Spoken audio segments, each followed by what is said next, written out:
Good morning. Well, here it's a rainy day, and I decided to do your lesson and lesson number 69 and Methodius and Cyril, and they were missionaries to the Slavs. I just love this lesson. I felt like I was doing a Bible lesson when I was doing it, so it just really got me excited. Well, anyway, I was thinking about this because missionaries go to share the gospel, of course. But when they go to share the gospel, sometimes we're sent into lands where we don't know their language.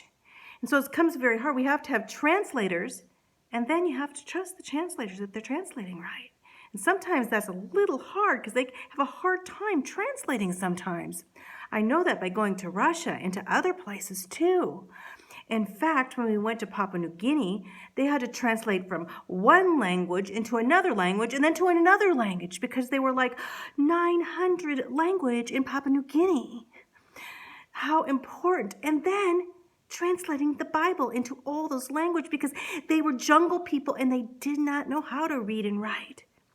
So you couldn't write out their language, but then you had to write a language so that you could translate the Bible. So it became very complicated and tedious.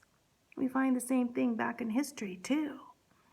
But the amazing thing about Papua New Guinea, I prayed about going there, and I thought, how could I bring Bibles there?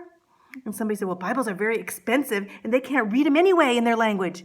And so I thought, what to do? And I investigated. There was a guy in New Zealand that had translated the Bibles onto audio Bibles so they could listen to them in their language and in their common language.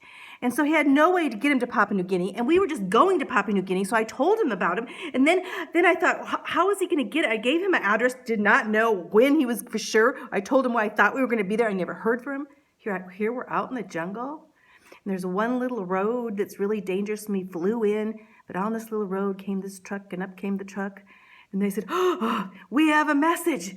We have some boxes here and a message for Mary Ann Willer. And I'm like, that's me. And it was those audio Bibles. We called them God Pods. How cool is that? Well, this lesson is a lot like that. So these guys, Methodius and Cyril, I never really heard of them before until I did this lesson, but how cool are they? So would you enjoy going to church when the service was in a language that you didn't speak? Or would you understand the gospel was given to you if it was in a foreign language? You know, and maybe you had a translator, but you think, is that the really translation? How could the scriptures be available to you? It would be very sad that you couldn't read the original Bible, wouldn't it? And this is what happened back then. In fact, 1 Timothy 3:16 says, all scripture is inspired by God, profitable for teaching, reproof, for correction, for training in righteousness, to equip us for every good work. We need the scriptures, don't we? That is why people of every nation and every tongue need Bibles in their own language. We'll find that in history that many people have dedicated their lives to translating the Bible. Back then, this was before 1400, it was a tedious job to even copy the Bible. And they had scribes copying the Bibles because they didn't have copy machines. They didn't have a way to copy until the 1400s, and we're talking about before the year 1000. But the copying and the translation was worth it. These guys, I'm sure in heaven with many treasures on earth and in heaven to see others being able to read the scriptures. I can't wait to get there to see that. Well, it all starts, that when you have a tribe or a nation that doesn't have a written language, then you have to make an alphabet so that you know what sounds to say. And that's what these guys would have to do, Methodius and Cyril.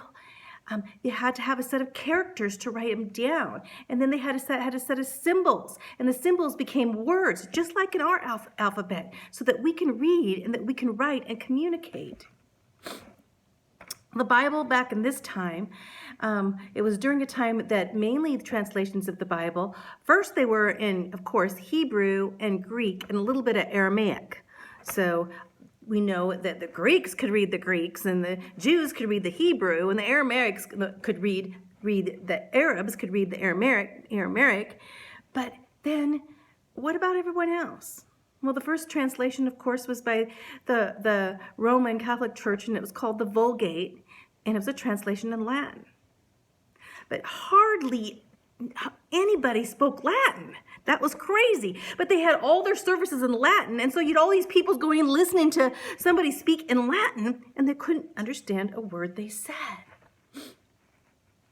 So then much of Europe were becoming Christians, and there was a need that they understand. There was a need that they understand the language. There was a need that they understood what the Bible was saying in their language. This was a big task, but God equipped people to do this.